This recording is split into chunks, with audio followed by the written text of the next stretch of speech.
PM Modi की आज राज्यसभा में दी गई स्पीच एक मायने में ऐतिहासिक रही। जो लोग इस भ्रम में हैं कि बीजेपी आरक्षण विरोधी सवर्णों की पार्टी है, वो अपने चश्मे पर जमी धूल साफ कर ले। प्रधानमंत्री नरेंद्र मोदी ने जिस तरह कांग्रेस को आरक्षण विरोधी साबित करते हुए बीजेपी को दलितों, आदिवासियों और पिछड़ों का हितैषी साबित किया, वह गेम चेंजर है। बीजेपी को पूरी तरह बदलने का श्रेय प्रधानमंत्री नरेंद्र मोदी को दिया जाता है। पर आज की स्पीच आरक्षण पर बीजेपी की नीति को क्लियर करने के लिए भी याद की जाएगी। इसमें कोई दो राय नहीं है कि अम्बेडकर नहीं होते तो हमारे देश में दलितों और आदिवासियों को आरक्षण नहीं मिलता। यही नहीं, पिछड़ों को भी आरक्षण मिलने में देर कांग्रेस के चलते ही हुआ। प्रधानमंत्री मोदी ने आज अपने भाषण में देश के पहले प्रधानमंत्री जवाहरलाल नेहरू की चिट्ठी से सीताराम केसरी की दुर्गति तक कांग्रेस पार्टी का जो दलितों और पिछड़ों के प्रति जो रवैया रहा, उसका उल्लेख किया। आइए जानते हैं कि पीएम मोदी आरक्षण को लेकर आज क्यों इतना बोले। क्या वास्तव में कांग्रेस का नजरिया आरक्षण विरोधी रहा है? पीएम मोदी की इस आक्रामकता के पीछे का शास्त्र क्या है? प्रधानमंत्री नरेंद्र मोदी ने आज जिस तरह आरक्षण पर बैटिंग की है, वह ऐतिहासिक रही। सवाल यह उठता है कि मोदी ने कांग्रेस को आरक्षण विरोधी साबित करने के लिए आज इतने तर्क क्यों दिए। दरअसल जिस तरह राहुल गांधी ने सोमवार को 50% आरक्षण के कैप को खत्म करने का वादा किया था, उसका पीएम ने बिना नाम लिए जवाब दे दिया। वैसे भी राहुल गांधी पिछले चुनाव से ही सामाजिक न्याय का नारा लगाते रहे हैं।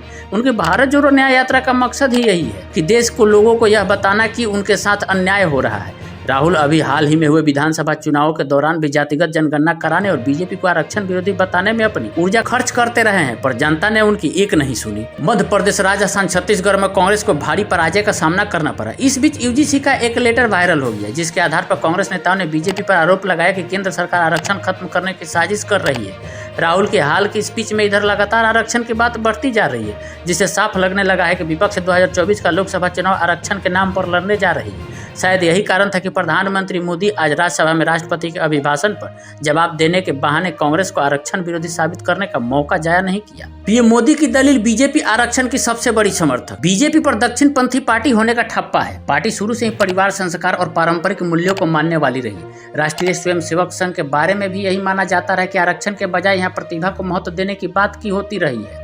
कहा जाता है कि बीजेपी एक चुनाव इसलिए हार गई थी क्योंकि इन चुनाव के मौके से पहले संघ प्रमुख का एक बयान ऐसा आ गया था जो आरक्षण विरोधी था। हालांकि बाद के दौर में संघ के कई नेताओं ने आरक्षण को जरूरी माना था। हाल ही में संघ के एक बड़े नेता ने माना था कि जब तक हिंदू धर्म में जातियां हैं तब तक आरक्षण जरूरी है। मतलब एक तरीके से आरक्षण को संघ ने भी स्वीकार कर लिया है। इसके बावजूद बीजेपी समर्थित तमाम लोगों के सोशल मीडिया पर आरक्षण विरोधी पोस्ट मिल जाएगी। ये लोग बहुत गर्व से अपने आप को बीजेपी का समर्थक बताते हैं और आरक्षण का विरोध भी करते रहे। पर बुधवार को राज्यसभा में नरेंद्र मोदी की स्पीच हो सकता है उनकी आंखें खोल दे। पीएम मोदी ने एक तरह से खुलकर बोल दिया कि भारतीय जनता पार्टी आरक्षण समर्थक पार्टी है। इतना ही नहीं, पीएम मोदी का आज का स्पीच यह भी साबित करता है कि आरक्षण के समर्थन में भारतीय जनता पार्टी देश की सबसे पुरानी पार्टी कांग्रेस से मीलों आगे है। क्या नेहरू आरक्षण विरोधी थे? मैं किसी भी आरक्षण को पसंद नहीं करता। पीएम मोदी ने नेहरू की चिट्ठी पढ़कर यह साबित करने की कोशिश की कि कांग्रेस शुरू से ही आरक्षण की विरोधी रही है। अगर बाबा साहब अम्बेडकर नहीं होते तो दलितों और आदिवासियों को कभी आरक्षण नहीं मिलता। पीएम मोदी ने कहा, कांग्रेस इन दिनों जाति की बात कर रही है, क्यों जरूरत पड़ गई इनको? मैं नहीं जानता हूँ। इससे पहले अपने गिरेबान में झांकने की जरूरत है। दलित, पिछड़े और आदिवासियों की कांग्रेस जन्मजात सबसे बड़ी विरोधी रही है।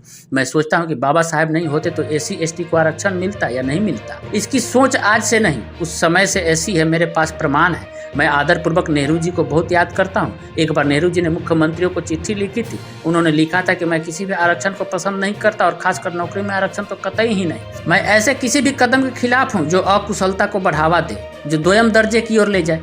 पीएम मोदी ने नेहरू के बारे में जो बातें कही वो ऐसा नहीं है कि पहली बार सामने आई। इंडियन एक्सप्रेस में छपे एक आर्टिकल के अनुसार अम्बेडकर ने नेहरू पर मुसलमानों की सुरक्षा के लिए अपना पूरा समय और ध्यान समर्पित करने का आरोप लगाया था, यह कहते हुए कि वह मुसलमानों के अधिकारों की रक्षा के लिए प्रतिबद्ध है। वह अन्य हाशिए पर मौजूद समूहों को ऊपर उठाने में भी विश्वास करते हैं। पर क्या उन्होंने इन समुदाय के लिए कभी चिंता दिखाई है? अम्बेडकर कहते हैं कि जहां तक मुझे पता है आपने कोई चिंता नहीं दिखाई।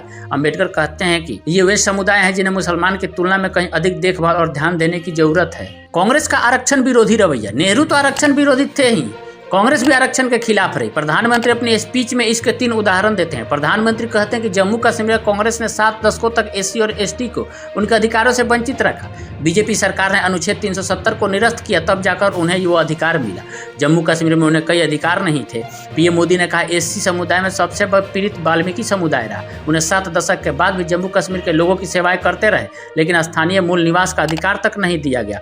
मैं आज देश को बताना चाहता हूँ, स्थानीय निकायों में ओबीसी आरक्षण का विधेयक विधेयक लोकसभा में पारित हो गया है। पीएम मोदी ने कहा, बाबा साहब के विचारों को खत्म करने के लिए कोई कसर नहीं छोड़ी। इन्हें भारत रत्न देने की भी तैयारी नहीं थी। बीजेपी के समर्थन से और सरकार बनी तब बाबा साहब को भारत रत्न मिला। इतना ही नहीं, अति पिछड़े समुदाय से आने वाले तत्कालीन कांग्रेस अध्यक्ष सीताराम केसरी को उठाकर फुटपाथ पर फेंक दिया गया। वो वीडियो भी उपलब्ध है और उसको देश ने देखा है। पीएम मोदी ने सैम पित्रोदा पर हमला बोलते हुए कहा, उनके एक समर्थक अमेरिका में बैठे हैं जो पिछले चुनाव में हुआ के लिए फेमस हो गए थे। कांग्रेस के इस परिवार के करीबी हैं। उन्होंने अभी बाबा साहब के योगदान को छोटा करने का भरपूर प्रयास किया।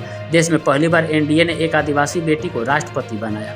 माना जाता है कि कांग्रेस ने अंबेडकर को संविधान सभा में जाने से रोकने की हर मुमकिन कोशिश की थी। दरअसल अंबेडकर की समाज सुधारक वाली छवि कांग्रेस के लिए चिंता का कारण थी। कांग्रेस समर्थक एक बहुत बड़ा तबका ऐसा था जो समाज सुधार के लिए तैयार नहीं था। यही वजह थी कि पार्टी ने उन्हें संविधान सभा में लाने के लिए तैयार नहीं थी। बंगाल के दलित नेता जोगेंद्र नाथ मंडल ने मुस्लिम लीग की मदद से अंबेडकर को संविधान सभा में पहुंचाया।